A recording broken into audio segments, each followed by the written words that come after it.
الحمدللہ وکفا والصلاة والسلام علی من لا نبی بعد اما بعد فاعوذ باللہ من الشیطان الرجیم بسم اللہ الرحمن الرحیم یا ایہا الذین آمنوا کتب علیکم الصیام کما کتب علی الذین من قبلکم لعلکم تتقون قال النبی صلی اللہ علیہ وسلم الصوم جنۃ آمنت باللہ صدق اللہ العظیم وصدق رسولہ النبی الکریم ونحن علی ذلک من الشاہدین والشاکرین والحمد للہ رب العالمین۔ ایک مرتبہ سب آگے روشنی پڑھ لیں۔ اللہم صلی علی محمد وعلی آل محمد کما صلیت علی ابراہیم وعلی آل ابراہیم انک حمید مجید۔ اللہم بارک علی محمد وعلی آل محمد کما بارکت علی ابراہیم وعلی آل ابراہیم انک حمید مجید۔ اللہ تبارک و تعالیٰ کا بڑا کرم اور بڑا احسان ہوا، رمضان مبارک کے مہینہ میں روزہ رکھنے کی اور تراویح کے ادا کرنے کی توفیق عطا فرمائی۔ اس پہ جتنا اللہ تبارک و تعالیٰ کا شکر ادا کیا جائے کم ہے۔ اللہ تبارک و تعالیٰ اس مہینے میں ہم سے روزے کا مطالبہ فرماتے ہیں۔ روزہ ہم پہ فرض کیا ہے۔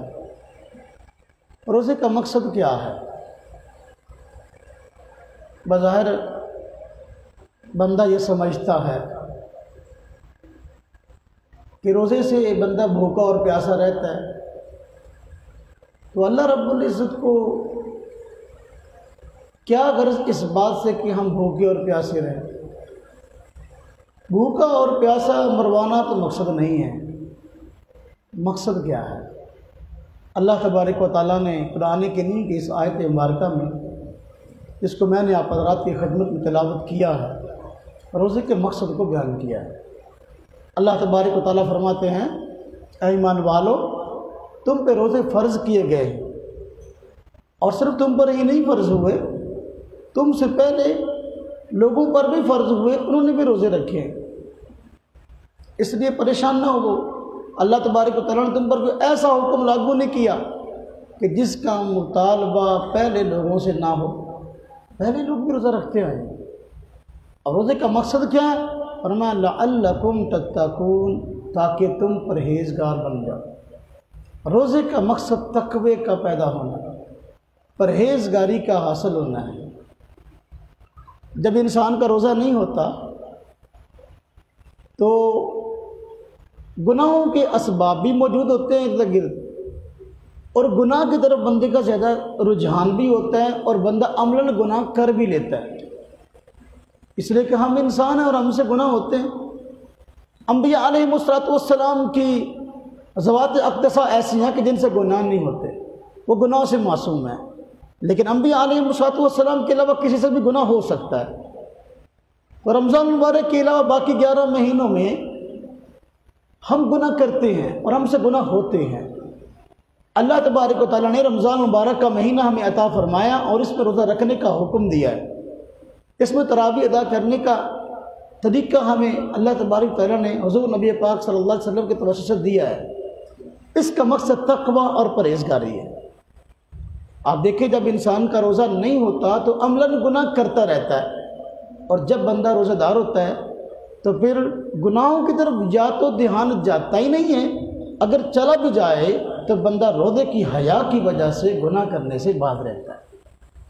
اب ایک بندہ ہے روزہ رکھا ہوا ہے، گناہ کی تو بے شمار قسمیں ہیں، کسی بھی گناہ کی طرف دھیان گیا تو فوراً جی میں آئے گا، بھائی میرا روزہ ہے، میں نے یہ گناہ نہیں کرنا۔ حضور نبی پاک صلی اللہ علیہ وسلم کا فرمان ہے، اسی وجہ سے فرمایا الصوم جنۃ، روزہ یہ ڈھال ہے۔ ڈھال جانتے ہیں؟ ڈھال کا پہلے زمانہ میں جنگیں ہوتی تھی، تو جنگوں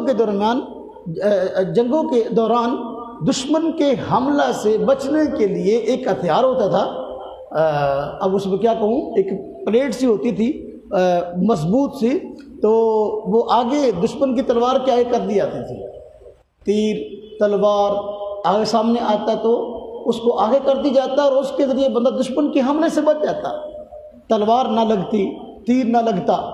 تو ڈھال جو ہے انسان کو دشمن کے حملے سے بچاتی ہے، اسی طرح روزہ بھی انسان کو دشمن کے حملے سے بچاتا ہے۔ اور دشمن کون ہے؟ ایک دشمن وہ ہے جو ننگا چٹا ہے، ایک دشمن وہ ہے جو چھپا ہوا ہے۔ قرآن کریم میں اللہ رب العزت نے ننگے چٹے دشمن کا تذکرہ کیا ہے، فرمایا ان الشیطان لکم عدو مبین، شیطان تمہارا کھلا دشمن ہے۔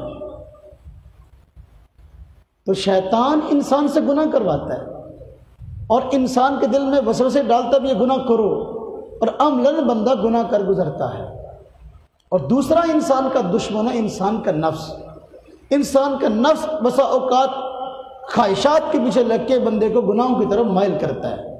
تو یہ دو دشمن ہیں۔ اللہ تبارک و تعالیٰ رمضان المبارک کے مہینہ میں ہم پر کرم فرماتے ہیں، ہم پہ خصوصی رحم فرماتے ہیں۔ اللہ پاک کریم ذات ہے، ویسے تو اپنے بندوں پر ہر وقت کرم فرماتے ہیں، لیکن رمضان المبارک کے مہینہ میں اللہ پاک کا خاص کرم، خاص عنایتیں ہوتی ہیں۔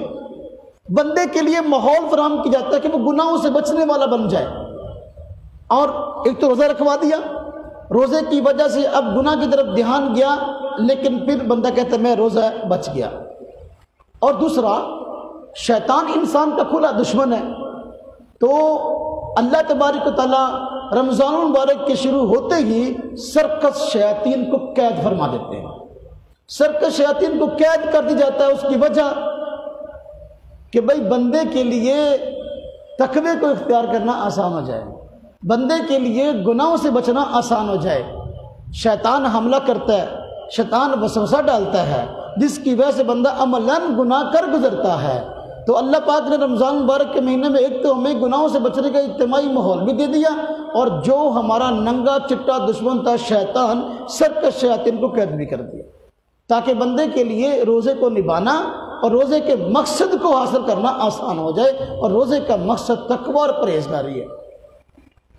لیکن انسان کے ذہن میں ایک بات آتی ہے کہ دیکھو بعض لوگ تو ایسے ہیں کہ رمضان مبارک کے مہینہ میں بھی گناہ کرتے ہیں، باقی 11 مہینے بھی گناہ ان سے ہوتے ہیں، اور رمضان مبارک کے مہینہ بھی گناہ کرتے ہیں۔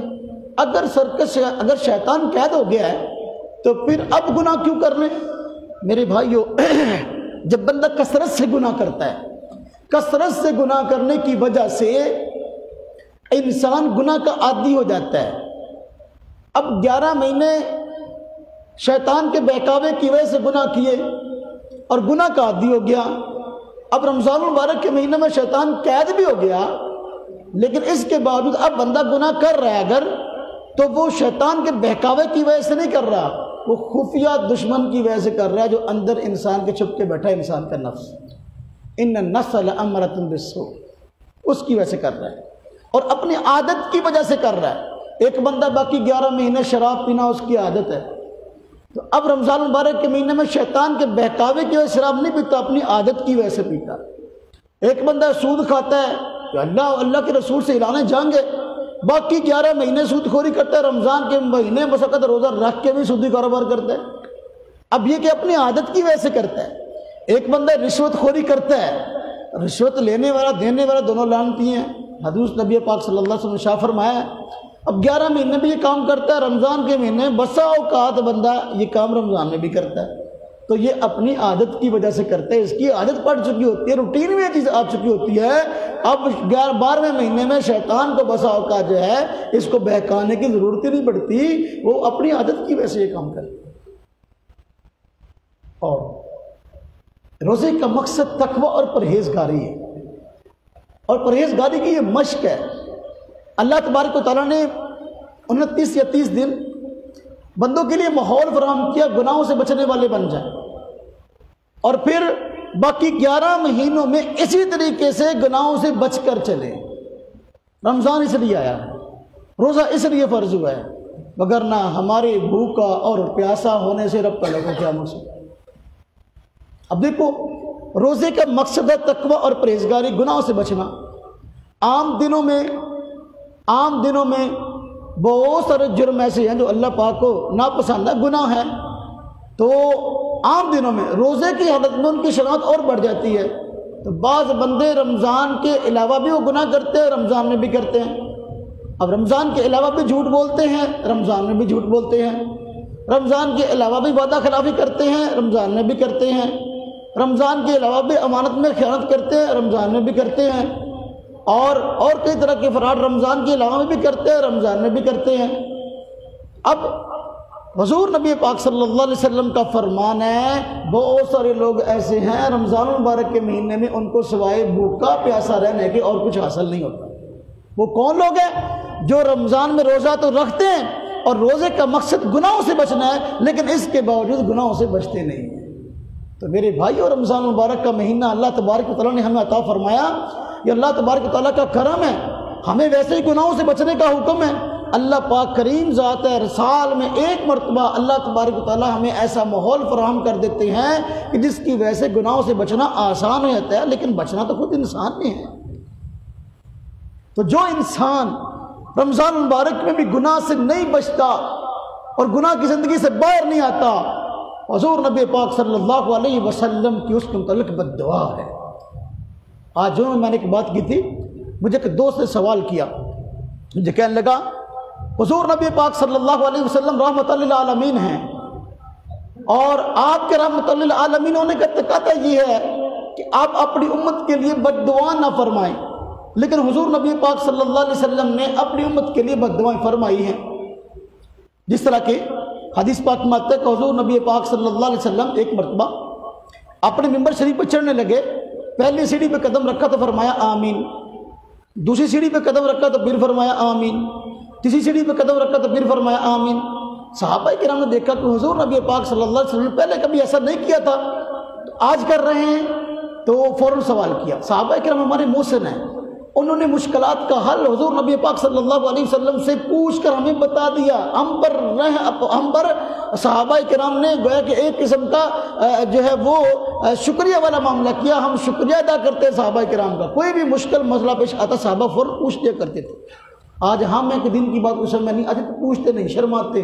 صحابہ کرام نہیں شرماتے تھے، کیونکہ انہوں نے پورے کا پورا دین آگے امت کو پہنچانا ہے، اور ہم نے بھی آگے پہنچانا ہے۔ ہمیں چاہیے دین کی کوئی بات سمجھ میں نہ آئے تو فوراً پوچھ لیں۔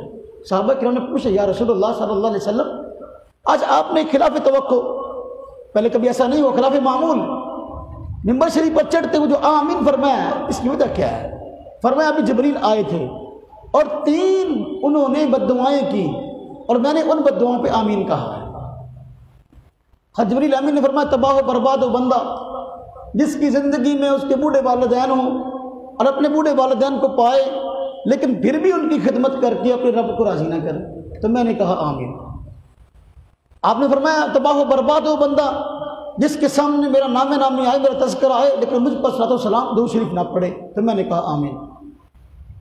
جبریل نے فرمایا تباہ و برباد ہو بندہ جس کی زندگی میں رمضان مبارک کا مہینہ آئے لیکن پھر بھی وہ رمضان مبارک کے مہینہ میں اللہ تبارک و تعالیٰ کو راضی نہ کرے، توبہ استغفار کر کے، نیک اعمال کر کے۔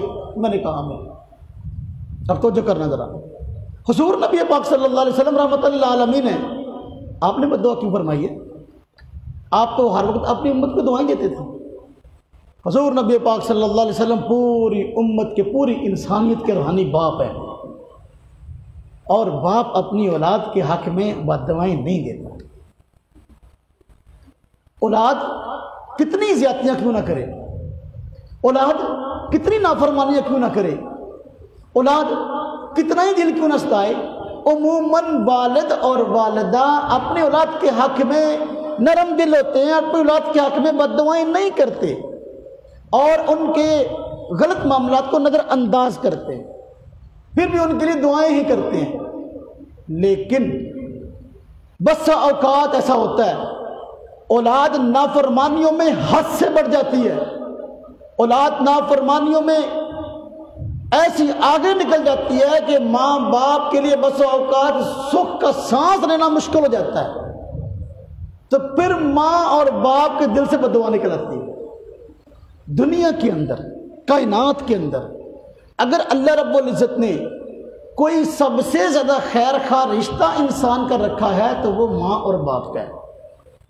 یہ ہر وقت اپنی اولاد کے لیے دعائیں ہی کرتے رہتے ہیں۔ بیٹا گھر سے نکلنے لگا، ماں دعائیں کر رہی ہے، جا رہا ہے کہیں سفر پہ جا رہا ہے، شہر جا رہا ہے، اللہ کرے خیر خیریت سے جائے۔ اب جاتا ہے، گھر سے نکلتا ہے تو ماں دعائیں دے کر اس سے کرتی ہے۔ اب جب وہ آیا نہیں، لیٹ ہو گیا، اب دعا کر رہی ہے، صبح سے گیا وہ ابھی تک آیا نہیں ہے، ہاں جی اللہ کرے خیر عافیت سے آ جائے، اللہ کرے سلامتی سے آ جائے، اللہ کرے کوئی پریشانی نہ بنی ہو۔ اب ماں بیٹھی دعا کر رہی ہے، بیٹا لیٹ ہو گیا۔ تو دنیا کے اندر سب سے زیادہ خیر خواہ رشتہ انسان کو اگر ملا ہے تو وہ ماں اور باپ کا ہے۔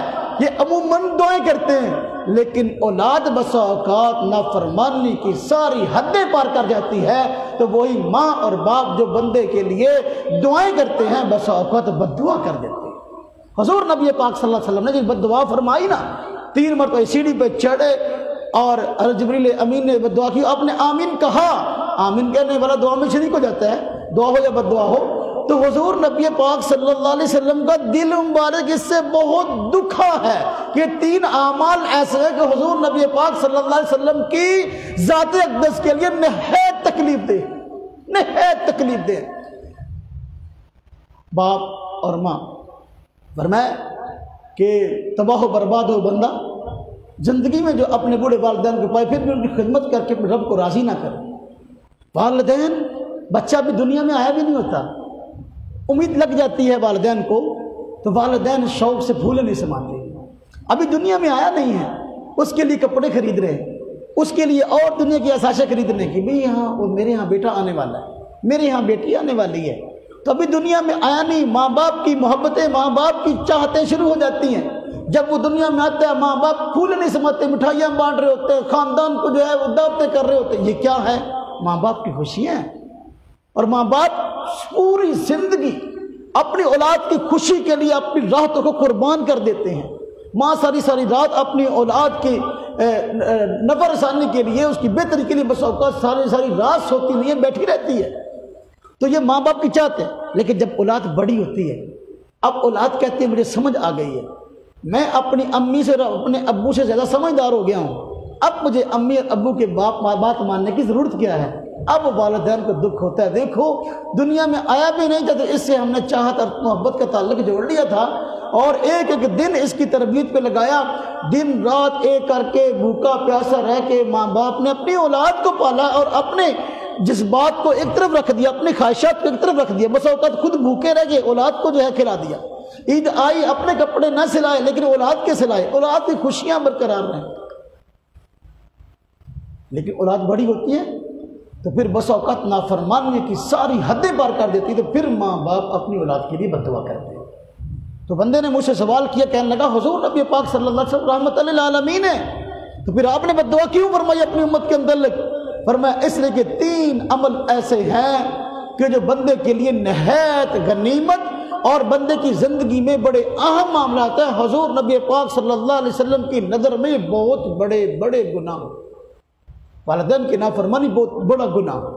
قرآن کریم میں اللہ تبارک و تعالیٰ نے فرمایا وَوَصَّيْنَا الْإِنسَانَ بِوَالِدَيْهِ إِحْسَانًا وَوَصَّيْنَا الْإِنسَانَ بِوَالِدَيْهِ حُسْنًا، وصیت کے لفظ ذکر کی کہ ہم نے والدین کے لیے حسن سلوک کے لیے انسان کو تاکیدی حکم دیا۔ وصیت کا لفظ ہے، وصیت وہ لفظ ہوتا ہے جو انسان کی زندگی کا بسا اوقات نچوڑ ہوتا ہے، بسا اوقات زندگی کی اہم تاکیدی باتیں ہوتی ہیں کہ باپ اور ماں چاہتے ہوتے ہیں کہ بھئی یہ اس پر عمل کریں، تو وصیت کا لفظ بڑا تاکیدی لفظ ہوتا ہے۔ اللہ تبارک و تعالیٰ نے قرآن کریم میں اس لیے اس کو وصیت کے لفظ سے ذکر فرمایا، والدین کی فرما برداری کو، اس لیے فرمایا وَلَا تَقُلْ لَهُمَا اُف، والدین کے سامنے اف بھی نہ کہو۔ اف کا مطلب باپ نے کوئی بات کہی، ماں نے کوئی بات کہی اور وہ بات انسان کی طبیعت کو ناگوار گزری، اور طبیعت کو ناگوار گزرنے کی وجہ سے اس نے کہا ہے افسوس، میری امی کو یوں نہیں مجھے کہنا چاہیے تھا، میرے ابو کو مجھے یوں نہیں کہنا، وہ اف بھی نہ کہو۔ تو جو بندہ والدین کو پاتا ہے بڑھاپے کی حالت میں تو خدمت نہیں کرتا، حضور نبی پاک صلی اللہ علیہ وسلم کی نظر میں بہت بڑا مجرم ہے، اس لیے آپ نے اس کے حق میں بد دعا فرمائی۔ اور حضور نبی پاک صلی اللہ علیہ وسلم اس امت کے محسن، اور اللہ تبارک و تعالیٰ نے حضور نبی پاک صلی اللہ علیہ وسلم کو اس دنیا میں بھیجا۔ آپ کے تشریف لانے کی وجہ سے آج دنیا میں ہم یہ ساری آسائشیں استعمال کر رہے ہیں۔ رب تعالیٰ کی ذات اقدس نے فرمایا اے حضرت محمد صلی اللہ علیہ وسلم، اگر ہم نے آپ کو اس دنیا میں نہ بھیجنا ہوتا تو کائنات کو پیدا نہ کرتے۔ یہ کائنات کی رنگینی اور اس کی ساری نعمتیں ہم استعمال کر رہے ہیں۔ حضور نبی پاک صلی اللہ علیہ وسلم کی آمد کی وجہ سے آپ اللہ کے محبوب ہیں۔ اللہ پاک نے کائنات ساری کی ساری سجائی اس لیے کہ حضور پہلے آئے ہیں اور اس کے بعد ہم آئے ہیں۔ حضور نبی پاک صلی اللہ علیہ وسلم تشریف لائے، ہمیں اس دنیا کے اندر جینے کا سلیقہ بتایا ہے اور دنیا میں ہمیں زندگی گزارنے کا ایک ڈسپلن دیا ہے، جس کی وجہ سے آج اسلام دنیا کی سب سے مہذب قوم ہے۔ اپنے ڈسپلن کی وجہ سے، اپنی تہذیب کی وجہ سے اگر وہ اس پر عمل کرے تو حضور نبی پاک صلی اللہ علیہ وسلم ہمارے محسن ہیں، اور محسن کا شکریہ ادا کرنا ضروری ہے۔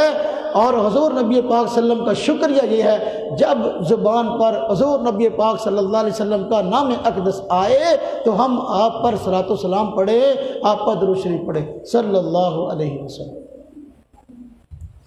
تو جو ساری کی ساری نعمتوں کو استعمال کرتا ہے، حضور نبی پاک صلی اللہ علیہ وسلم محسن اعظم جن کی وجہ سے ساری نعمتیں ملی ہیں، لیکن شکریہ کے طور پر صلی اللہ علیہ وسلم درود شریف نہیں پڑھتا، صلاۃ و سلام آپ پہ نہیں پڑھتا، آپ کا نام نامی آنے کی وجہ سے، تو حضور نبی پاک صلی اللہ علیہ وسلم اس سے نہایت ناراض ہے، اس لیے بد دعا فرمائی۔ رمضان مبارک کا مہینہ، اور میں تباہ و برباد ہو بندہ جس کی زندگی میں رمضان مبارک کا مہینہ ہے، لیکن پھر بھی وہ بندہ عبادات کر کے توبہ استغفار کر کے اپنے رب کو راضی نہ کرے۔ آپ نے اس کے جواب میں فرمایا آمین۔ رمضان مبارک کا مہینہ اللہ تبارک و تعالیٰ نے ہمیں دے دیا، اس کو غنیمت سمجھیں۔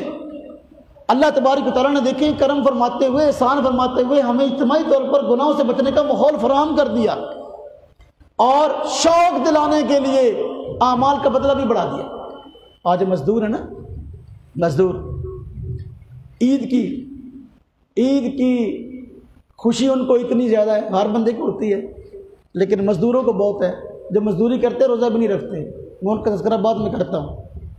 ان کو بڑی خوشی ہوتی ہے، پورا جو ہے وہ مہینہ خوب کام کرتے ہیں، پورا سال اتنی محنت اور لگن سے کام نہیں کرتے جتنا ان دنوں میں۔ کیوں؟ عید بنانی ہے جی، عید بنانی ہے، اور محنت اور کوشش سے دن رات ایک کیا ہوا ہوتا ہے۔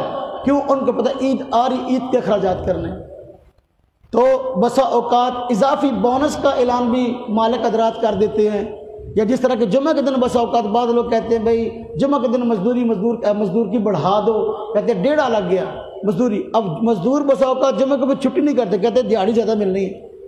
اللہ تبارک و تعالیٰ نے بندوں کو شوق دلایا رمضان مبارک کے مہینے کے اندر زیادہ عبادت کرنے والے بن جائیں، تو ثواب بڑھا دیا، مزدوری بڑھا دی۔ فرمایا کرو ادا نفل، ثواب لے لو فرائض کا۔ بندہ ادا کرتا ہے نفل، تو ثواب کون سا؟ فرائض کا۔ اور فرمایا بندہ عمل کرتا ہے وہی باقی دنوں میں، اور وہی عمل کرتا ہے رمضان میں۔ اللہ تبارک و تعالیٰ رمضان المبارک کے مہینے کے اندر جو عبادت ہوئی ہے اس کا اجر 70 گنا بڑھا دیتا ہے۔ اب 70 گنا اجر بڑھ گیا میرے بھائیوں۔ کیوں بڑھ گیا؟ اسی وجہ سے بڑھ گیا کہ بندے رمضان المبارک کی قدر کرنے والے بن جائیں۔ اللہ تبارک و تعالیٰ، میں نے پچھلے اس عشر میں کافی بیان ہوئے ہیں جگہ جگہ پہ، تو میں نے کہا یہ اللہ پاک سے صلح کا مہینہ ہے، صلح کا مہینہ ہے۔ اللہ پاک دوستی کرنے کے لیے تیار بیٹھے ہیں اور ماننے کے لیے تیار بیٹھے۔ پورے 11 مہینے گناہ کر کر کے اللہ پاک کی ذات کو ناراض کیا ہے۔ رمضان اللہ پاک نے اس لیے دیا کہ دیکھو بندے مجھ سے صلح کر لے، گناہوں کی زندگی چھوڑ کر تقوی پرہیزگاری والی زندگی اختیار کر لے۔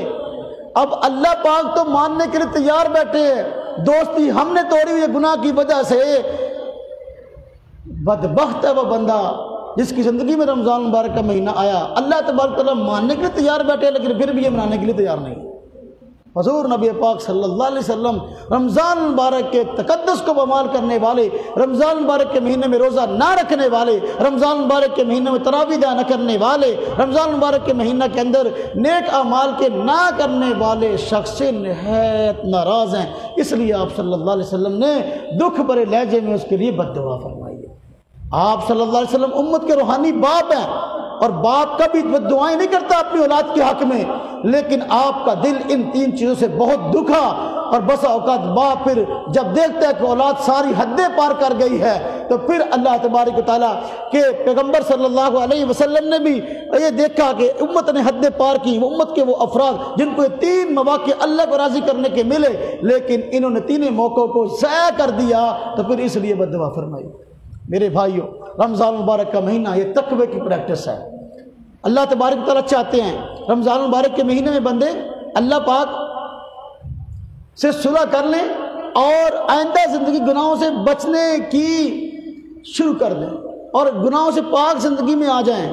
یہ 11 مہینے کے لیے رمضان کا مہینہ پریکٹس ہے۔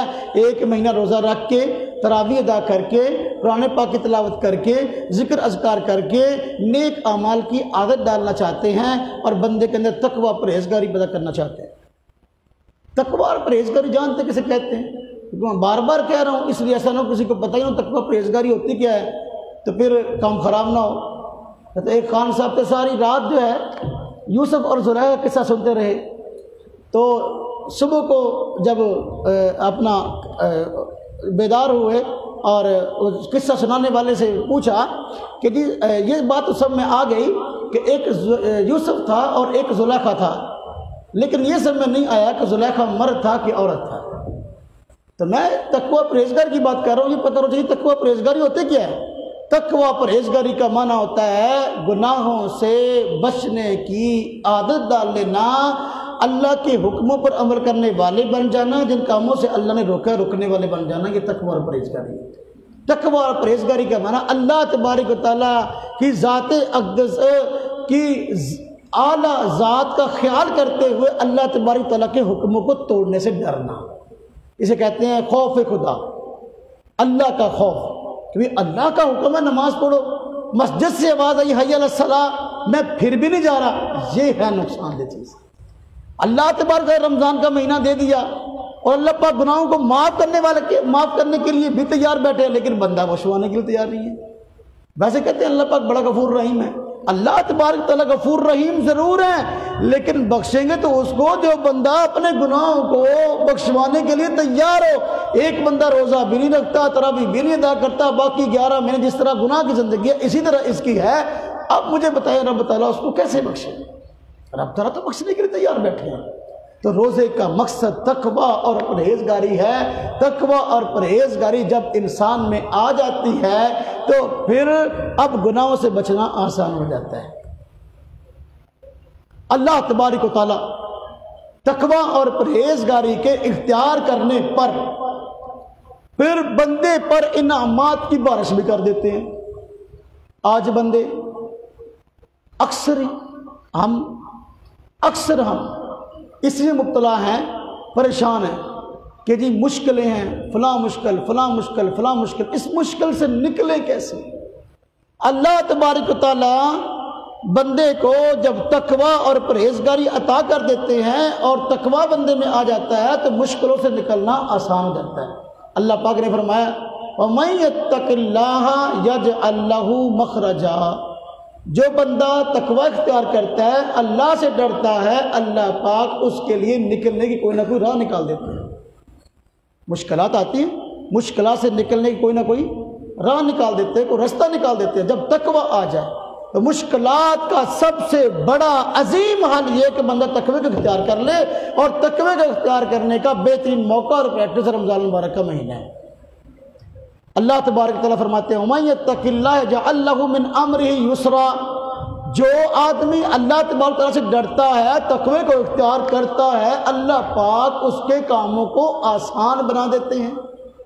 اب یہ تقوی کا انعام ہے، یہ تقوی کا انعام ہے۔ مشکلات سے نکلنے کی راہیں نکل آتی ہیں اور اللہ پاک کوئی نہ کوئی آسان رستہ نکال دیتے ہیں۔ تو میرے بھائی مشکلات کے حل کے لیے لوگ وظیفہ پوچھتے ہیں، سب سے بڑا وظیفہ یہ ہے کہ بندہ اللہ کے حکموں کو ماننے والا بن جائے، تقوی اور پرہیزگاری اختیار کرے۔ اب دیکھیں میں اس کی ایک مثال عرض کرتا ہوں۔ جب انسان میں تقوی ہو، پرہیزگاری ہو، تو پھر کوئی نہ کوئی مشکل سے نکلنے کا آسان رستہ اللہ پاک اس کے لیے نکال دیتے ہیں، کوئی نہ کوئی حل اس کا پیدا فرما دیتے ہیں۔ سیدنا یوسف علیہ السلام اللہ کے پیغمبر ہیں. اللہ تبارک و تعالیٰ نے کنویں سے نکال کر ان کو مصر کا بادشاہ بنا دیا. بچپن کا واقعہ بلکہ جب جوانی میں قدم رکھا اس وقت کا واقعہ. زلیخا جو عزیز مصر کی بیوی تھی, اس نے حضرت یوسف علیہ السلام پر بری نظر رکھنا شروع کر دی. اب ایک دن ایسا کیا کہ اپنے محل کے سارے دروازے اندرونی بند کروا دیے. جو آگے دروازہ تھا جس کئی دروازے آگے لگتے تھے, ہاں جی, کئی دروازوں کے اندر جا کے دروازوں کے آگے جا کے ایک کمرہ تھا, وہاں پر کسی ہیلے اور بہانے سے حضرت یوسف علیہ السلام کو بلا لیا, بری نظر سے, برے ارادے سے. اور یوسف علیہ السلام نے دیکھا کہ دروازے سارے بند کرا دیے گئے ہیں. زلیخا میرے قریب کھڑی ہے اور مجھے کہہ رہی ہے طلق, آ جاؤ. اور یوسف علیہ السلام متقی پرہیزگار تھے. پیغمبر سے بڑھ کر تقویٰ پرہیزگاری کس کے پاس ہوتی ہے؟ اب آپ نے دیکھا کہ یہ عورت تنہائی میں میرے پاس موجود ہے اور آگے سے آگے کمرے ہیں, تالے لگے ہوئے ہیں, بظاہر اس سے نکلنے کا کوئی راستہ نہیں ہے. دروازے بند اور تالے بھی لگا دیے گئے ہیں, کوئی راستہ نہیں ہے. چونکہ متقی تھے, چونکہ پرہیزگار تھے, تو مشکل پیش آئی. اب فوراً یہ سوچا کہ میرے ذمہ تو یہ ہے کہ میں اپنی کوشش کروں, آگے اللہ تبارک و تعالیٰ میرے لیے کوئی نہ کوئی راہ نکال دیں گے اس مصیبت سے بچنے کی. تو فوراً حضرت یوسف علیہ السلام نے دروازے کی طرف بھاگنا شروع کر دیا. حالانکہ نظر آ رہا تھا کہ دروازہ بند ہے اور اس سے آگے جو کمرے ہیں وہ سارے کے سارے دروازے نہ صرف بند ہیں بلکہ تالے لگے ہوئے ہیں, لیکن آپ نے دروازے کی طرف بھاگنا شروع کر دیا. جب بھاگنا شروع کر دیا تو جس دروازے کے پاس سے گزرتے گئے وہ دروازہ بھی کھلتا گیا اور تالا بھی ٹوٹتا گیا. اللہ تبارک و تعالیٰ نے وَمَن يَتَّقِ اللَّهَ يَجْعَل لَّهُ مَخْرَجًا, جو اللہ تبارک و تعالیٰ سے ڈرتا ہے اللہ تبارک و تعالیٰ اس کے لیے کوئی نہ کوئی راستہ, کوئی نہ کوئی راہ نکال دیتے ہیں. تو اللہ تبارک و تعالیٰ نے یوسف علیہ السلام کو اس مصیبت سے بچا لیا جو اس وقت پیش آئی تھی. بظاہر بچنے کا کوئی راستہ نہیں تھا. میرے بھائی, ہمارے ساتھ بھی زندگی کے اندر بسا اوقات ایسے ایسے مشکل حالات آتے ہیں, بندے کہتے ہیں اس سے نکلنے کا راستہ کیا ہے؟ اس سے نکلنے کا راستہ تقوی اور پرہیزگاری ہے. اللہ تبارک و تعالیٰ کی پناہ میں آ جانا, اللہ تبارک تعالیٰ کی مان کر چلنا. جو بندہ اللہ تبارک تعالیٰ کی مان کر چلتا ہے اور تقوی پرہیزگاری اس میں آ جاتی ہے, اللہ تبارک و تعالیٰ اس کے لیے پھر مشکلات سے نکلنے کے راستے بنا دیتے ہیں. بندہ کہتا ہے تقوی روزے کا مقصد ہے, پرہیزگاری روزے کا مقصد ہے. تو یہ تقوی اور پرہیزگاری روزے کا مقصد ہے. ایک بندہ ہے اس کے گھر کا ماحول ہی نہیں ہے روزہ رکھنے کا, تراویح ادا کرنے کا. جب سے جوان ہوا, بعض گھروں کے ماحول ایسے ہیں, بچہ جوان ہوا دیکھو امی بھی روزہ نہیں رکھتی, ابو بھی روزہ نہیں رکھتا, گھر میں نہ بہن روزہ رکھتی ہے نہ کوئی اور رکھتا ہے. اسی ماحول میں جوان ہوا, دادا بھی روزہ نہیں رکھتا, دادی بھی نہیں رکھتی, کوئی صورت نہ پھوپھی رکھتی تھی, کوئی ماحول ہی نہیں, نہ چاچا رکھتا تھا. اب وہ کیا کرے؟ اس کے لیے روزہ رکھنا بڑا مشکل ہے. آج جو لوگ روزہ نہیں رکھ رہے ہیں اس کی بڑی وجہ یہ ہے کہ ان کو ماحول ایسا ملا ہے گھر کا. ان کے بڑے روزہ نہیں رکھتے تھے, اب وہ اسی ماحول میں جوان ہوئے. جب دادا نہیں رکھتا تھا اب پوتا کیسے رکھے, پوتا کیسے رکھے؟ اس کے لیے مشکل ہے. اس کا اللہ تبارک و تعالیٰ نے ایک بڑا آسان حل بتایا کہ اگر ماحول نہیں ہے تقوی اور پرہیزگاری کو اختیار کرنے کا, انسان کے لیے تقوی کو اختیار کرنا مشکل ہے, تو پھر اب اس کو چاہیے متقی لوگوں کے ساتھ جڑ جائے, متقی لوگوں کی صحبت اختیار کر لے. اللہ پاک فرمایا یا ایھا الذین آمنوا اتقوا اللہ, اے ایمان والو اللہ تبارک طرف سے ڈرو, تقوی اختیار کرو. وَكُونُوا مَعَ الصَّادِقِينَ, ان لوگوں کے ساتھ ہو جاؤ جو تقوی میں سچے ہیں, ان لوگوں کے ساتھ ہو جاؤ جو صحیح معنی میں پرہیزگار ہیں. پرہیزگاروں کی صحبت اختیار کرنے سے بندہ پرہیزگار بن جاتا ہے. ہم یہاں بیٹھے ہیں, ہم سب کے دوست احباب ہیں. ہم نے یہ بات تجربہ کی ہوئی ہے کہ جس آدمی کا دوست روزہ رکھتا ہے تو بندہ خود بھی روزہ رکھتا ہے. دوستی کا اثر ہوتا ہے نا. حضور نبی پاک صلی اللہ علیہ وسلم کا فرمان ہے کہ انسان اپنے دوست کے مذہب پر ہوتا ہے، لہذا جس نے کسی سے دوستی کرنی ہے اس کو خوب سوچ کر کے دوستی کرنی چاہیے، غور و فکر کرنے کے بعد کہ میں کس کو دوست بنا رہا ہوں۔ تو دوست اگر نیک ہے تو بندہ نیک ہوتا ہے، دوست اگر بد ہے تو بندہ بد ہوتا ہے۔ جو شرابی کے ساتھ بیٹھتا ہے آخر کار شرابی بنتا ہے، جو جواری کے ساتھ بیٹھتا ہے آخر کار جواری بنتا ہے، جو سود خوروں کے ساتھ بیٹھتا ہے آخر کار سود خور بنتا ہے، جو بندہ متقی پرہیزگاروں کے ساتھ بیٹھتا ہے آخر کار متقی پرہیزگار بن جاتا ہے۔ میرے بھائی، اگر ہم چاہتے ہیں ہمارے گھروں کا ماحول یہ نہیں ہے، وہاں نیکی کا معاملہ ہی کوئی نہیں، نماز پڑھنے والا بندہ ہی کوئی نہیں گھروں کے اندر، اور روزہ رکھنے والا بندہ ہی کوئی نہیں، تو میرے بھائی ایسے لوگوں سے دوستی کر لیں جو کہ نماز روزے کے پابند ہیں۔ جب آپ نماز روزے کے پابند لوگوں سے دوستی کر لیں گے، ان کے ساتھ اٹھنا بیٹھنا ہوگا، تو پھر آخر کار آپ انہی لوگوں کی طرح نمازی بھی بن جائیں گے، روزہ دار بھی بن جائیں گے، متقی پرہیزگار بھی بن جائیں گے۔ ہمارے یہاں پنجابی میں کہا کرتے ہیں نا، خربوزے کو دیکھ کے رنگ پکڑتا ہے، خربوزے کو دیکھ کے رنگ پکڑتا ہے۔ تو واقعی ایسا ہے، انسان کو دیکھ کے اپنا مزاج بناتا ہے۔ اب دیکھیں عید آ رہی ہے، آپ دیکھیں گے کہ دوست عید کے دن اکٹھے نکلتے ہیں نا کہیں بیٹھنے کے لیے، آپ دیکھیں گے 8 10 دوست ہیں نا، سب نے کپڑے ایک جیسے پہنے ہوں گے۔ ایک دوست نے ایک طرح کا جوڑا سلوایا، یار عید آ رہی ہے کیسے کپڑے سلوانے ہیں، اس رنگ کے کالے، اچھا پھر میں بھی کالا ہی سلوانا، اچھا پھر میں بھی کالا سلوانا۔ اب 10 دوست ہیں، سب نے کالے کپڑے پہنے ہوئے ہیں۔ ہاں جی، ایک نے کہا جی کیسے پہنے، یہ کڑھائی والے جی فلاں کلر کے، سب قمیض اس طرح کی، شلوار اس طرح کی۔ اب 10 دوست ہیں، سب نے اس طرح کے پہنے ہوئے ہیں۔ دیکھنے والے سمجھے وہاں بھی جوٹ بڑا ٹائٹ ہے، جوٹ بہت چنگا، آپس اتفاق بہت، یہ ہے دوستی۔ انسان دوست کے مذہب پر ہوتا ہے، اور انسان دوست کی فکر پر ہوتا ہے۔ جیسا انسان کا دوست ہوتا ہے انسان ویسا ہو جاتا ہے۔ میرے بھائیوں، اگر ہم چاہتے ہیں کہ روزہ رکھنے والے بن جائیں تو روزہ رکھنے والوں سے دوستی کر لیں۔ آپ کے دوستوں میں جو بندہ روزہ نہیں رکھتا، اللہ کی رضا کے لیے اس سے دوستی چھوڑ دیں۔ آپ کے دوست میں تراویح نہیں پڑھتا، اللہ کی رضا کے لیے اس سے دوستی چھوڑ دیں۔ آپ کے دوستوں میں سے جو بندہ نماز نہیں پڑھتا، اللہ کی رضا کے لیے اسے دوستی چھوڑ دے۔ اس کو بھائی میرا عذر ہے، میری مجبوری ہے کہ بھئی میں نمازی بندہ ہوں، تو بے نمازی ہے، یا تو میرے ورگا ہو جا، یا پھر تو کوئی اپنے ورگا اور بندہ لگ رہا۔ سیدھی دو ٹوک بات ہے۔ میں عرض کر رہا تھا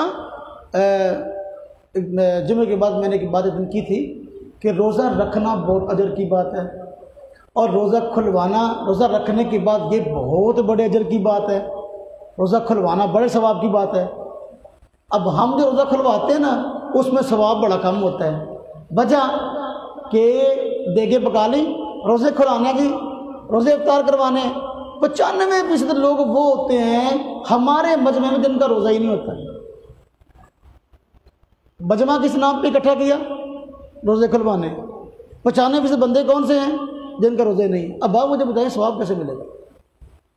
آپ نے اگر روزہ کھلوانا ہے، روزہ افطار کروانا ہے، آپ ڈنکے کی چوٹ پہ اپنے دوستوں کو کہیں جو روزہ نہیں رکھتے کہ بھئی میں نے روزے افطار کروانے، لیکن آپ لوگوں کو دعوت نہیں دینی کیونکہ آپ روزہ نہیں رکھتے، تاکہ ان کو تنبیہ ہو۔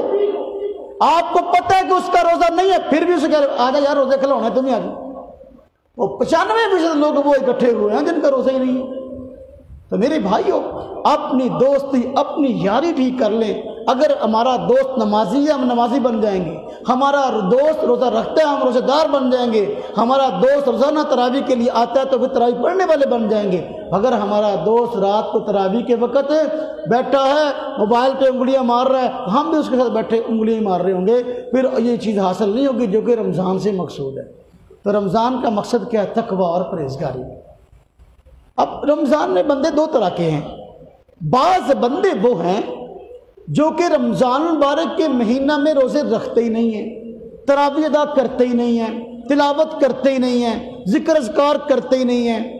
اب یہ لوگ ہیں، توجہ کرنا ذرا، یہ لوگ ہیں رمضان المبارک کے مہینے میں کچھ بھی نہیں کیا، اچھا ان کو عید کی خوشی بڑی ہوتی ہے، نہ روزہ نہ نماز، عید کی خوشی بڑی ہے۔ جس طرح کے پاور لوم پہ کام کرنے والے ہمارے بھائی اب اکثر بہانہ بنایا ہوا کہ جی ہم تو خود آپ نے شریعت گھڑ لی ہے، یعنی یہ روزہ یہ رمضان ہمارے لیے ہے ہی نہیں۔ اللہ تبارک و تعالیٰ نے اگر ہم یہ کام نہ کر سکتے ہوتے، اللہ پاک روزہ ہمارے اوپر فرض فرماتے ہی نہ۔ لا یکلف اللہ نفسا الا وسعها، اللہ تبارک و تعالیٰ اسی کام پہ کرنے کا حکم دیتے ہیں جس کی بندہ طاقت رکھتا ہے۔ تو میرے بھائیو، اگر اللہ تبارک و تعالیٰ نے روزہ ہم پہ فرض کیا ہے تو ہم روزہ رکھ سکتے ہیں۔ صحابہ کرام نے روزہ رکھ کے جنگیں لڑی ہیں۔ جنگ بدر آپ کی اطلاع کے لیے عرض ہے کہ رمضان المبارک کے مہینہ میں 17 رمضان کو ہوئی، اور صحابہ کرام کا روزہ کیا تھا؟ سحری کیا تھی، افطاری کیا تھی؟ ایک کھجور کھائی اور پانی کا گلاس پیا، سحری ہے۔ ایک کھجور کھائی اور پانی کا گلاس پیا، یہ افطاری ہے۔ اب اس حالت میں ان لوگوں نے جنگیں لڑی ہیں۔ میں اور آپ آج کہتے ہیں کہ جی ہمارا کام بڑا سخت ہے۔ بھائی اپنے کام کو بدل لو۔ اگر آپ سمجھتے ہیں کہ میں رمضان المبارک کے مہینے کے اندر جو ہے وہ اپنے کام کی وجہ سے روزہ نہیں رکھ سکتا، ایسے کام کو چھوڑ دو۔ اللہ تبارک تعالیٰ نے کوئی کام کرنا ہم پہ خاص فرض نہیں کیا، کام تو ہم نے کرنا ہے، ہماری ضرورت ہماری مجبوری ہے۔ جو کام ہمارے روزے کو برباد کر رہا ہے، جو کام ہماری تراویح کو برباد کر رہا ہے، اس کام کو بدل لیں۔ رزق تو میرے اللہ نے دینا ہے، روزی تو میرے اللہ نے دینی ہے۔ اللہ فرماتے ہیں وَمَا مِن دَابَّةٍ فِي الْأَرْضِ إِلَّا عَلَى اللَّهِ رِزْقُهَا، اس کائنات کے اندر کوئی چیز کوئی مخلوق چلنے پھرنے والی ایسی نہیں ہے جس کی روزی اللہ کے ذمے نہ ہو۔ اللہ تبارک تعالیٰ نے ہماری روزی اپنے ذمے لے رکھی ہے، بس صرف ہم نے ایک طریقہ اختیار کرنا، ہم نے ایک ہیلہ اختیار کرنا ہے۔ تو میرے بھائیوں، بندے دو طرح کے، بعض وہ جو کہ رمضان مبارک کے مہینے کے اندر نہ روزہ نہ نماز، ان کو عید کی فکر زیادہ ہوتی ہے۔ اب یہ رمضان شروع نہیں ہوا، ابھی عید آ رہی ہے، عید آ رہی ہے، عید کی تیاری پورا مہینہ کریں گے۔ رمضان مبارک کا پورا مہینہ عید کی تیاری کرو گے، روزہ نہیں رکھ رہے، تراویح نہیں ادا کر رہے۔ ہاں جی عید آ رہی ہے، وہ فلانے کے کپڑے لینے ہیں، فلانی کو عید دینی ہے، فلانے سے عید لینی ہے، فلانے کو جتی لے کے دینی ہے، فلانا کام کرنا ہے، فلاں جگہ جانا۔ پورا رمضان پورا مہینہ رہتا ہے، عید کتنے دن آتی ہے؟ ایک دن۔ عید ایک دن ہوتی ہے اور اس کی فکر پورا مہینہ رہتی ہے، اور رمضان کا مہینہ پورا مہینہ رہتا ہے، اس کی فکر ایک دن بھی نہیں ہوتی کہ رمضان آیا کیوں ہے۔ تو میرے بھائیوں، آج ایک طبقہ ہم مسلمانوں میں، مسلمان کہلانے والوں میں وہ ہے جو رمضان المبارک کا پورا مہینہ عید کی تیاری کرتا رہتا ہے، نہ اس کو پتہ روزہ کیا چیز ہے، نہ اس کو پتہ تراویح کیا چیز ہے، نہ اس کو پتہ ذکر اذکار تلاوت کیا چیز ہے، نہ اس کو یہ پتہ رمضان میں شریعت کا تقاضا کیا ہے، پتہ ہی نہیں۔ وہ پورا مہینہ عید کی تیاری کرتے کرتے گزر جاتا ہے۔ میرے بھائیوں، ایسا بندہ نامراد ہے، اللہ تبارک تعالیٰ کے ہاں نہایت ناپسندیدہ ہے اور لعنت کا باعث ہے۔ حضور نبی پاک صلی اللہ علیہ وسلم نے ایسے ہی شخص کے بارے میں بد دعا فرمائی۔ دوسرا بندہ، اب یہ بندہ جو ہے نا، جس کا میں نے ابھی تذکرہ کیا کہ عید کی تیاری پورا مہینہ کر رہا ہے، بڑے اہتمام سے جوڑے کپڑوں کے سلوا رہا ہے۔ عید کیا ہے اور عید کی سچی خوشی کیا ہے، یہ سمجھیں۔ عید کیا ہے اور عید کی سچی خوشی کیا ہے۔ عید بدلہ ملنے کا دن ہے، عید انعام ملنے کا دن ہے، اور انعام اس کو ملتا ہے جس نے محنت کی ہو، جس نے کوئی کام کیا ہو انعام والا۔ رمضان المبارک کا پورا مہینہ یہ انعام والے کام کرنے کا ہے اور عید کا دن انعام ملنے کا ہے۔ اب دیکھو نا، ایک بچہ ہے وہ روزانہ سکول جاتا ہے، پابندی سے اپنا سبق یاد کرتا ہے، سناتا ہے، امتحان کے اندر محنت کرتا ہے، پیپر پورا بڑی توجہ سے حل کر کے آتا ہے۔ اب جس دن رزلٹ ہوگا، جس دن نتیجہ بولے گا، یہ اس کی خوشی ہوگی۔ کیوں؟ آج مجھے انعام ملے گا، لگتا ہے آج میری پہلی پوزیشن ہوگی، یہ خوش ہوگا نا۔ جو کبھی سکول گیا ڈنڈی مارتا رہا، گھر والوں نے سکول بھیجا، یہ ادھر ادھر اپنا وقت ضائع کر کے آ گیا، ہاں جی، تو سال کے اندر ڈنڈی مارتا رہا، پتہ ہی نہیں والدین بیچاروں کو، وہ تو بیچارے سکول بھیجتے تھے، خرچہ دے کے بھیجتے تھے، لیکن یہ سارا کام اس طرح کرتا رہا۔ تو اب جب جس دن نتیجہ ہوگا تو یہ کیا ہوگا؟ یہ پریشان ہوگا کہ آج میری پھٹی لکھی جائے گی۔ تو میری بھائیو، عید کا اگر یہی بندہ جس نے پورا سال سکول میں یا گیا نہیں، ڈنڈیاں ماری، محنت نہیں کی، پیپر توجہ سے حل نہیں کیے، اب عید کے دن یہ رزلٹ کے دن یہ بندہ جو ہے اسکول میں کالج میں جاتا ہے بڑے ٹھاٹ باٹ سے، بڑے اچھے خوبصورت کپڑے پہن کے، ہاں جی، اس سوچ کے ساتھ کہ مجھے آج انعام ملنے والا ہے، اس کو انعام ملے گا؟ اس کو اپنے دماغ کا علاج کرانا چاہیے۔ رمضان المبارک کا مہینہ پورے کا پورا جس نے گزار دیا نہ روزہ نہ نماز، اب یہ عید کی تیاری میں لگا رہا، عید کے دن یہ بندہ 10,000 کا جوڑا پہن کر بھی اگر عیدگاہ میں آتا ہے، اللہ تبارک تعالیٰ کی نظر میں نہایت مردود ہے۔ 10,000 کا جوڑا بھی پہن کے آئے اور ایسا شاندار جوڑا کر لو کہ واہ بھی واہ، اتنا صورت ہے جیسے دیکھے ہی نہیں، ساڑھے پینٹ سے پہلے یار اس بندے نے کپڑے جوڑا پایا اتنا قیمتی، لوگ دیکھتے ہی رہ جائیں، لیکن اللہ تبارک تعالیٰ اس پہ نظر رحمت نہیں فرماتے۔ جس نے روزے نہیں ادا کیے، جس نے تراویح ادا نہیں کی، چاہے 10,000 کا جوڑا پہن کے عیدگاہ کے اندر آ گیا، میرے بھائیوں وہ مردود آتا ہے، مردود لوٹ جاتا ہے، اللہ کی رحمت سے محروم آتا ہے، اللہ کی رحمت سے محروم گزر جاتا ہے۔ میرے بھائیوں ایسے بندے کو کوئی انعام ملنے والا نہیں ہے۔ دوسرا بندہ رمضان کا پورا مہینہ روزے رکھے، تراویح ادا کی اور کام بھی بڑا سخت، سارا دن تڑپتا رہا بھوک پیاس میں۔ جو مزدور ہوتے ہیں نا، تو جب مزدوری کرتے ہیں بڑی بھوک پیاس لگتی ہے، اللہ پاک کی طرف سے ایک نظام ہے، بعض لوگوں کا کام بڑا مشقت والا ہوتا ہے، تو دن کے وقت جب زور کا وقت ہوتا ہے پھر بڑی پیاس ستاری ہوتی ہے، تو اجر اور ثواب بھی اس بندے کے لیے، اللہ کے لیے تڑپنے کا مزہ اپنا ہی ہے۔ آج لوگ پتہ نہیں کس کس کے لیے تڑپ رہے ہیں، میں تیرے بغیر رہ نہیں سکتا، میں مر جاؤں گا۔ دوپہر کے وقت جب 2:30 اور 3 بجتے ہیں اور مزدور اپنی مزدوری کر رہا ہوتا ہے، اپنی روزی کی فکر بھی ہوتی ہے، روزہ نبھانے کی فکر بھی ہوتی ہے، اب پانی بسا اوقات کولر سامنے موجود ہے، فریج گھر میں موجود ہے، بندہ کہتا ہے یار بڑی پیاس لگی ہے، مرنے قریب ہوں، لیکن میرا روزہ ہے، میں نے نبھانا ہے کیونکہ میرے اللہ کا حکم ہے۔ اب یہ اللہ کے لیے تڑپ رہنا، اس کا مزہ اپنا ہے۔ جب یہ بندہ رمضان مبارک کے مہینہ میں اس طرح اللہ تبارک تعالیٰ کی رضا کی خاطر یہ کام کرے گا، اب عیدگاہ میں گیا، توجہ کرنا، عیدگاہ میں گیا، مزدور بندہ ہے اور اپنے حالات کی وجہ سے عید پہ نیا جوڑا بھی نہیں سلا سکا، پرانے کپڑے دھلے ہوئے پہن کے عیدگاہ میں آ گیا۔ اللہ تبارک تعالیٰ اس بندے کو دیکھ کر بڑے خوش ہوتے ہیں، فرشتوں کے سامنے اس کے تذکرے کرتے ہیں۔ عید کے دن نیا جوڑا پہن کے عیدگاہ میں نہیں آیا، اپنے حالات کی وجہ سے اپنے بچوں کو سلا دیے یا اور مالی معاملات ایسے تھے، لیکن رمضان کی قدر کی۔ جب یہ بندہ عیدگاہ میں آ رہا ہوتا ہے، اللہ تبارک تعالیٰ جو اس پہ فخر فرما رہے ہوتے ہیں فرشتوں کے سامنے، جب یہ عیدگاہ میں آتا ہے اللہ تبارک تعالیٰ پھر ایسے بندے کے متعلق پھر فرشتوں سے پوچھتے ہیں، پتہ تو ہر چیز کا اللہ تبارک تعالیٰ کو ہے کہ بھئی یہ میرے بندے عیدگاہ میں کیوں آئے ہیں؟ یا اللہ پورا مہینہ مزدوری کی ہے، محنت کی ہے، انہوں نے روزے رکھے ہیں، تراویح ادا کی ہے، محنت کی ہے، اچھا اب یہ مجھ سے کیا چاہتے ہیں؟ یا اللہ آپ سے یہ اپنے گناہوں کی معافی چاہتے ہیں، آپ کی رضا چاہتے ہیں۔ اللہ تبارک و تعالیٰ فرشتوں سے پھر کہتے ہیں فرشتوں تم گواہ رہو، فرشتوں کو اللہ پاک گواہ بناتے ہیں، تم گواہ رہو کہ میں نے ان تمام لوگوں کی مغفرت کر دی اور میں نے ان کے تمام گناہ معاف کر دیے۔ حضور نبی اقدس صلی اللہ علیہ وسلم کا فرمان ہے، جب ایسا بندہ عیدگاہ سے عید پڑھ کے واپس لوٹتا ہے، اللہ تبارک و تعالیٰ اس کو گناہوں سے اس طرح پاک کر دیتے ہیں گویا کہ آج اس کی ماں نے اس کو پیدا کیا ہے۔ ایک دن کے بچے کے نامہ اعمال میں گناہ ہوتے ہیں نہیں۔ تو میرے بھائیو یہ ہے عید کی سچی خوشی، اس کو ہے عید کی خوشی، جو سارا دن تڑپتا رہا، سارا مہینہ تڑپتا رہا، اب عید کے دن عید پڑھ کے آیا، اب جب اس نے کہا بھی ہاں جی کھانا تیار ہے لاؤ جی، اب جب یہ بندہ کھانا کھا رہا ہے نا جی، اس کو مزہ آتا ہے، پورا مہینہ ہو گیا سی اس ٹائم کھان ترسے ہوئے سی، آج کھانے آج عید آ، اس کو خوشی ہوگی نا۔ جو پورا مہینہ ہی کھاتا پیتا رہا، اب عید کے دن چاہے بکرا کھائے چاہے چھترا کھائے چاہے کچھ بھی کھائے، اس کو کیا خوشی عید کی مجھے بتائیں، اس کو کیا خوشی عید کی؟ تو میں نے عرض کے بندے دو طرح کے ہیں، بعض بندے وہ جو رمضان مبارک کے مہینہ کے اندر رمضان کے مقصد کو پہچانتے ہی نہیں ہیں، اور بعض بندے ایسے جو رمضان مبارک کے مقصد کو پہچان لیتے ہیں، توجہ کرنا،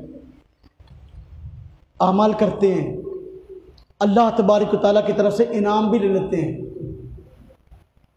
پورا مہینہ روزے رکھے، تراویح ادا کی، عید پڑھنے گئے، اللہ پاک نے گناہوں کو معاف کر دیا، لیکن عید کی خوشی ان کو ایسی چڑھی یا عید کا نشہ ایسا چڑھا کہ پورا مہینہ اتنے گناہ نہیں کیے تھے جتنے گناہ صرف ایک دن عید کے دن اس نے کر لیے۔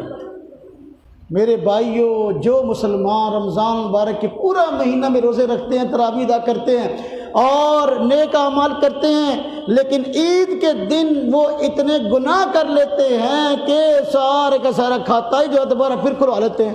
اللہ تبارک تعالیٰ بندے کا کھاتا صاف کرواتے ہیں، بھئی یہ بائیں طرف بیٹھا ہے نا فرشتہ، اس نے جو گناہ لکھے تھے باقی 11 مہینوں میں، اب رمضان مبارک کے مہینے میں اس نے اعمال کیے اور اعمال کی وجہ سے اللہ پاک نے گناہ معاف بھی کر دیے، اور اس فرشتے کو کہا بھی رجسٹر میں صاف کر دو، ورقہ پھاڑ دو اس کا، اس نے گویا گناہ کیا ہی نہیں۔ اب اللہ تبارک تعالیٰ نے تو اس کو بالکل گناہوں سے پاک کر دیا، لیکن یہ بندہ ہے کہ عید کے ایک دن کے اندر اتنے گناہ کر گزرتا ہے، فوراً شرابیں شروع ہو گئی، فوراً جوا شروع ہو گیا، فوراً تماش بینی شروع ہو گئی۔ تو میرے بھائیوں، اللہ تبارک و تعالیٰ کی طرف سے اگر یہ عنایت اور رحمت والا مہینہ ہے اور گناہوں سے بچنے کا مہینہ ہے، رمضان کی زندگی، رمضان کے بعد کی زندگی ایک جیسی انسان کی ہو جانی چاہیے۔ رمضان مبارک کی زندگی اگر ہے، گناہ کا خیال آتا ہے تو انسان گناہ نہیں کرتا، کہتا ہے میرا روزہ ہے، تو پھر رمضان کے بعد بھی اگر ایک بندہ ہے اور گناہ کا اس کو خیال آتا ہے، اس کو یہ خیال ہو کہ بھئی میں مومن ہوں، مسلمان ہوں، اللہ تبارک و تعالیٰ مجھے دیکھ رہے ہیں اور میں اللہ تبارک و تعالیٰ کو ناراض نہیں کروں گا۔ رمضان کا مہینہ اس لیے ہے، رمضان کی زندگی اور رمضان کے بعد کی زندگی انسان کی ایک جیسی ہونی چاہیے۔ یہ جو 20 تراویح ہم پڑھتے ہیں رمضان کے مہینے میں، رمضان کے علاوہ تراویح نہیں ہے۔ اب 20 تراویح کیوں پڑھی جاتی ہیں؟ اس لیے کہ بندے کو زیادہ سے زیادہ نفل پڑھنے کی عادت پڑ جائے۔ چونکہ عام دنوں میں فرض نماز پڑھتے ہیں، بعض لوگ ہوتے ہیں نفلوں سے دور ہوتے ہیں، تو اللہ تبارک تعالیٰ کے ڈسپلن کے تحت جو ہے وہ نوافل کا اجتماعی اہتمام کر دیا۔ اب پورا مہینہ تراویح 20 پڑھتے ہیں، نفل پڑھنے کی یہ عادت ڈالی جا رہی ہے۔ اب رمضان کے بعد بندہ فرض نماز کے ساتھ ساتھ کچھ نہ کچھ نفل پڑھنے کی عادت ڈالے۔ تو میرے بھائیو، وقت زیادہ ہو گیا، باتیں تو اتنی کرنے کو جی چاہتا ہے کہ جی چاہتا ساری رات لگے رہیں، ساری رات۔ رمضان المبارک کی یہ گھڑیاں اتنی قیمتی ہیں، اس میں جتنی دیر بھی ہم بیٹھیں گے تو انشاءاللہ تعالی ہمارا یہ وقت قیمتی بن جائے گا، عمل کے جذبے سے بیٹھیں گے۔ بار کیا میں بات ختم کر رہا ہوں، صرف آپ حضرات کی خدمت میں آخری بات عرض کرتا ہوں۔ رمضان المبارک کے مہینہ کی زندگی اور رمضان المبارک کے بعد کی زندگی یہ اس طرح ہونی چاہیے جس طرح کی رمضان کی زندگی ہے، بعد والی زندگی بھی اس طرح کی ہونی چاہیے۔ اور عید کی سچی خوشی اس شخص کو نصیب ہوتی ہے کہ جو بندہ واقعی رمضان کے مہینے میں محنت کرتا رہا، اس کو سچی خوشی نصیب ہوتی ہے۔ تو میں نے عرض کی تھا رمضان میں روزے کا مقصد کیا ہے؟ تقوی اور پرہیزگاری۔ تو تقوی اور پرہیزگاری جس شخص میں آ جاتی ہے وہ شخص متقی بن جاتا ہے۔ جس شخص میں تقوی اور پرہیزگاری آ جاتی ہے تو وہ بندہ متقی پرہیزگار بن جاتا ہے۔ اب اگر ایک بندے نے چیک کرنا ہو، ایک بندے نے چیک کرنا ہو کہ بھئی میرا رمضان کا مہینہ کیسا گزرا اور میں نے جو رمضان میں اعمال کیے اور رمضان کا جو مقصد ہے مجھے حاصل ہوا کہ نہیں، تقوی اور پرہیزگاری رمضان کا مقصد ہے تو کیا تقوی اور پرہیزگاری میرے اندر آئی کہ نہیں؟ اگر بندے نے چیک کرنا ہو تو اس کے لیے اللہ تبارک تعالیٰ نے قرآن کریم کے اندر 6 نشانیاں بیان فرمائی ہیں۔ کتنی بیان فرمائی ہیں؟ 6 نشانیاں، متقی کی 6 نشانیاں۔ حضرت مولانا شفقت جہانگیر صاحب دامت برکاتہم العالیہ اس کی تذکرہ کرتے ہیں، میں مختصر تذکرہ کرتا ہوں۔ اللہ پاک سورہ بقرہ کے شروع میں فرماتے ہیں نا، الف لام میم ذالک الکتاب لا ریب فیہ، کہ یہ قرآن کریم ایسی شاندار کتاب ہے جس میں کسی قسم کے شبہ کی گنجائش نہیں ہے۔ ہدی للمتقین، پرہیزگاروں متقیوں کے لیے ہدایت کا ذریعہ ہے۔ اب روزے کا مقصد تقوی ہے، جس بندے میں تقوی آ جائے وہ متقی بن جاتا ہے۔ اب ایک بندے نے چیک کرنا کہ واقعی متقی بن گیا کہ نہیں، رمضان کے روزے رکھ کے، تراویح ادا کر کے اور اعمال کر کے، تو 6 نشانیاں ذہن سے دیکھ لے۔ اگر تے وہ 6 گلاں اچ پائی آندیاں سمجھو متقی بن گیا۔ اگر 6 باتیں نہیں پائی جاتی تو سمجھو ابھی متقی پرہیزگار بنا نہیں ہے، اس کو چاہیے مزید یہ کام بڑی اہتمام کے ساتھ کرے تاکہ اس تک پہنچ جائے۔ اللہ پاک نے متقیوں کی 6 نشانیاں بیان فرمائی۔ نمبر 1 فرمایا الذین یؤمنون بالغیب، متقی وہ لوگ ہیں جو غیب پر ایمان رکھتے ہیں۔ اللہ تبارک و تعالیٰ نے بہت ساری چیزیں ہمارے آنکھوں کے سامنے مشاہدات کے لیے رکھی ہیں جو نظر آ رہی ہیں، بہت ساری چیزیں ایسی ہیں جو ہماری آنکھوں سے اوجھل ہیں، لیکن قرآن نے اس کا تذکرہ کیا ہے، اللہ تبارک و تعالیٰ نے تذکرہ کیا ہے۔ اب جن چیزوں کو دیکھا نہیں لیکن قرآن اور سنت میں آئی ہیں ان کو پر ایمان رکھنا کہ واقعی یہ چیزیں موجود ہیں، تو یہ الذین یؤمنون بالغیب کا تقاضا ہے۔ اللہ تبارک تعالیٰ کو ہم نے دیکھا نہیں لیکن اللہ پر ایمان ہے، ہم نے فرشتوں کو دیکھا نہیں ہے لیکن فرشتوں پر ایمان ہے، جنت کو ہم نے دیکھا نہیں لیکن جنت پر ایمان ہے، دوزخ کو ہم نے دیکھا نہیں لیکن دوزخ پر ایمان ہے۔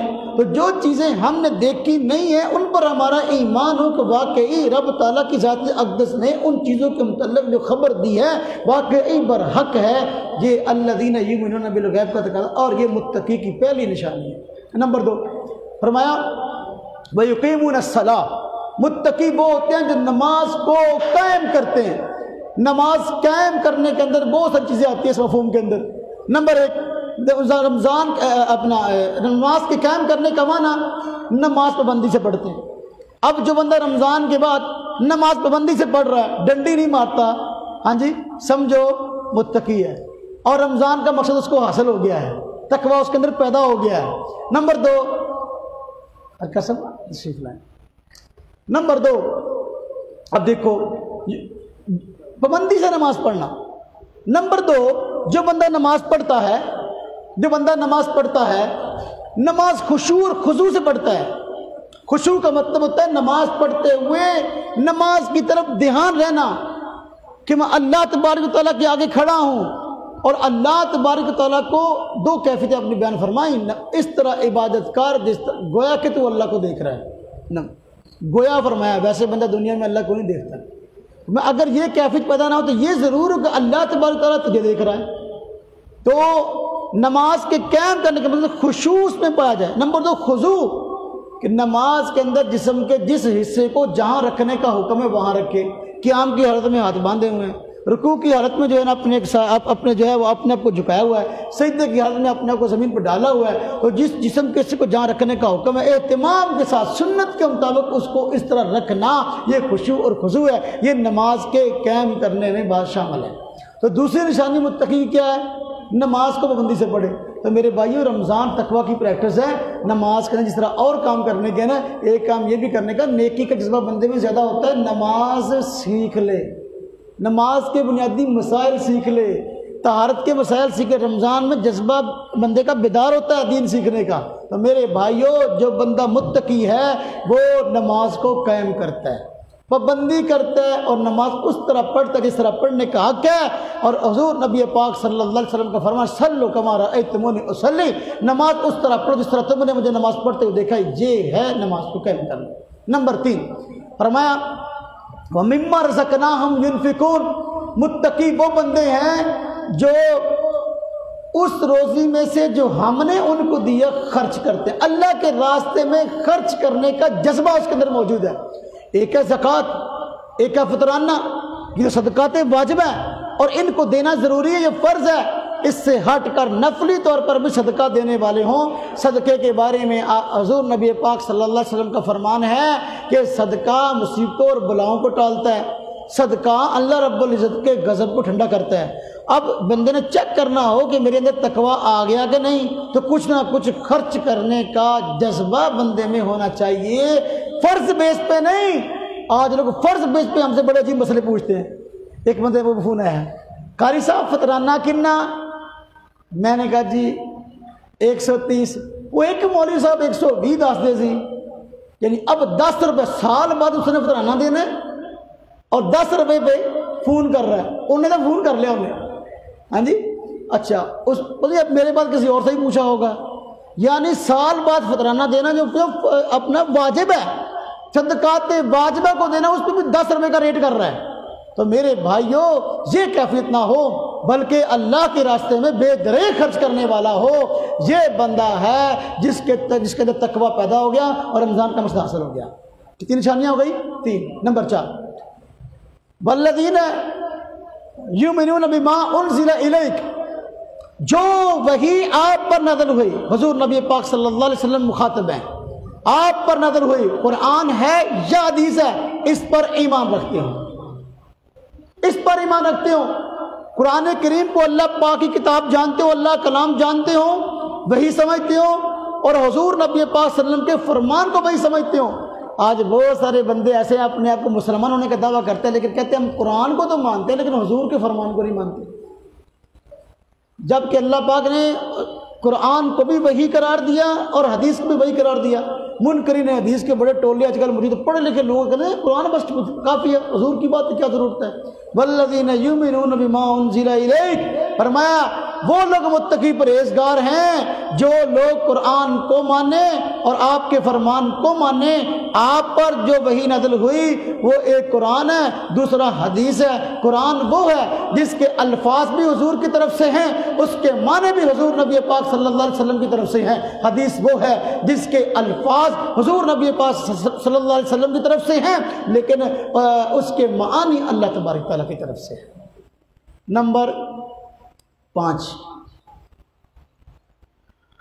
وما انزل من قبلک، فرمایا وہ لوگ متقی پرہیزگار ہیں جو اس وحی پر ایمان رکھیں جو کہ آپ سے پہلے نازل ہوئی ہے، یعنی حضور نبی پاک صلی اللہ علیہ وسلم سے پہلے وحی نازل ہوئی کون سی؟ سابقہ نبیوں پر، ہاں جی، حضرت ابراہیم علیہ السلام پر صحائف نازل ہوئے ہیں، حضرت داؤد پہ زبور نازل ہوئی ہے، حضرت موسیٰ پہ تورات نازل ہوئی ہے، حضرت عیسیٰ علیہ السلام پہ انجیل نازل ہوئی ہے۔ یہ جو سابقہ کتاب وحی، اس پر بھی اس کا ایمان ہو کہ جس طرح یہ پیغمبر سچے تھے ان پر اترنے والی وحی بھی سچی تھی۔ آج بعض ٹولے ایسے ہیں کہتے ہیں ہم مسلمان ہو گئے، اب تورات پر ایمان رکھنے کا کیا مطلب، اب انجیل پر ایمان رکھنے کا کیا مطلب، قرآن کافی ہے ہمارے لیے۔ وہ ایک بندہ ہوا کیپٹن مسعود الدین عثمانی، بہت بڑا فتنہ ہے، اس نے ایک جماعت بنائی حزب اللہ کے نام سے، اس نے کتاب لکھی دعوت اللہ، اس کے آخری پیج پر 15 اور 16 پر لکھتا ہے رسالے پر، کہتا ہے ہم بات کرتے ہیں آمن الرسول کی جبکہ یہ بات کہتے ہیں آمن الرسل کی، یعنی باقی مسلمانوں کے متعلق کہا، یعنی ہم کہتے ہیں رسول پر ایمان لے آؤ، یہ کہتے ہیں سارے رسولوں پر ایمان لاؤ۔ سب رسولوں پر ایمان لانا قرآن کا تقاضا ہے میرے بھائیوں۔